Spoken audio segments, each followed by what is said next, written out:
அதிர்ச்சியை பத்தி சொல்லுங்க. நாங்க 2 பேரும் ஹைப்பர். எனக்கு தெரிஞ்சு 2 பேரும் ஹைப்பர் தான். அவனும் படபடன்னு இருக்கும். ஒரு விஷயம் சொல்லிட்டு இன்னொரு விஷயத்துல வந்து நான் ஒரு விஷயம் சொல்றேன்னு சொல்ல வருவேன். ஆனா அந்த விஷயத்தை தவிர எல்லாமே சொல்லுவேன். நானும் அப்படிதான். நான் ஒரு விஷயம் சொல்ல வருவேன். ஆனா சொல்றதுக்கு எதுக்குமே ஒரு கனெக்ஷன் இருக்குது. கடைசி ஏதோ ஒண்ணுல வந்து முடியும். ஸோ அதனால அந்த சிங்க் ஆயிடுச்சு போல. அப்புறம் வந்து ஃபர்ஸ்ட் நான் அதிர்ச்சியை பார்க்கும்போது நான் என்ன நினைச்சேன், யார்டாவா தொல்லை தாங்கவே முடியலையே அப்படின்னு நினைச்சேன். ஆனா போக போக ஒரு 3rd எபிசோடெல்லாம் ஆக அந்த அந்த அந்த அண்டர்ஸ்டாண்டிங் வந்துருச்சு. சரி, நான் எவ்வளவுதான் திட்டினாலும் அவன் வாங்கிடுவான்னு எனக்கு தெரிஞ்சிச்சு. அவன் எவ்வளவுதான் சொன்னாலும் நான் வந்து எனக்கு அது ஹர்ட் ஆகாது அப்படின்ற ஒரு அண்டர்ஸ்டாண்டிங் வந்துருச்சு. பெஸ்டான ஒரு குக்கும் ஒரு டூப் குக்கும் அப்படின்ற மாதிரி எங்களுக்கே ஃபீல் ஆக ஆரம்பிச்சிருச்சு. ஆனா அது மக்களுக்கு பிடிக்குது அப்படின்றது அந்த 3rd எபிசோட்ல தான், அந்த அந்த கோகனட் மில்க் அந்த எபிசோட்ல தான் எங்களுக்கே தெரிஞ்சிருச்சு. அது வரைக்கும் எங்களுக்கு தெரியல. அந்த 3rd எபிசோட் வரைக்கும் அவனுக்கு என் கூட பேராகிறதே பிடிக்காது.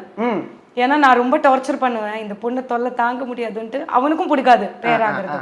இவன் வேலை பண்ண மாட்டேன்னு நினைச்சிட்டு எனக்கு இவன் வரதும் பிடிக்காது. ஆனா அது ரொம்ப நேச்சுரலாவே நடந்தது. அந்த பேரிங் கூட நம்ம கையில கிடையவே கிடையாது. டைரக்டர் தவிர அந்த யாருக்குமே வந்து யாருக்கு யாரு பேராக போகுதுன்றது சத்தியமா தெரியாது. நான் அடிச்சு சொல்றேன்.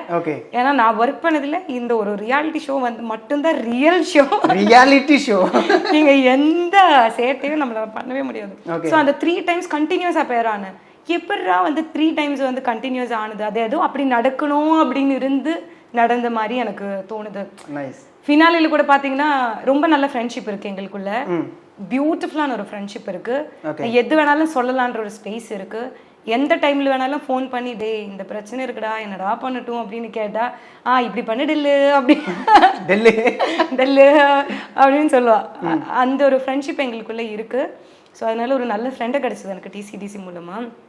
ஃபினாலேல கூட பார்த்தீங்கன்னா அவள் ரொம்ப அப்செட்டாக இருந்திருப்பான் அந்த எபிசோடு பூராவே. ஃபர்ஸ்ட் ரவுண்டில் ஹாப்பியாக இருந்திருப்பா, செகண்ட் ரவுண்டில் வந்து அப்செட்டாக இருப்பான். என்னன்னா எனக்கு அன்னைக்கு உடம்பு முடியலன்றதுனால எனக்கு இங்கெல்லாம் வலிக்க ஆரம்பிச்சிருச்சு. ஒரு பாயிண்ட்ல வந்து போதும்டா விட்டுறலாம்டா அப்படின்னு சொல்லிட்டேன் நான். அதுலயும் அவன் அவுட்டு. இடையில வந்து நான் இப்போ வரேன் அப்படின்னு சொல்லிட்டு ரெஸ்ட் ரூமுக்கெல்லாம் ஓடிட்டான். எதுக்கு ஃபீல் பண்றதுக்காக, இவ இவ்வளோ ஃபைட் பண்ணிட்டு கடைசியா விட்டு கொடுக்குற அப்படின்ற மாதிரி எல்லாம் அவன் ரொம்ப ஃபீல் பண்ணான். அப்புறம் எனக்கு கிடைக்கலன்னு தெரிஞ்ச போது எனக்கு தெரிஞ்ச அவனுக்கு தான் ரொம்ப ஹர்ட் ஆயிருக்கு போல. எனக்கு கூட ஹர்ட் ஆகல, ஆனா அவனுக்கு தான் வந்தது. ஏன்னா நான் எவ்வளவு ஸ்ட்ரகிள் பண்ணியிருக்கேன்றது பார்த்த ஒரு சில பேர்ல வந்து ஃபர்ஸ்ட் வந்து அதிர்ச்சியும் இருக்கேன். அதனால அவன் வந்து ரொம்ப ஹர்ட் ஆனான். Such a beautiful, such a wonderful friend அப்படிதான் சொல்லணும்.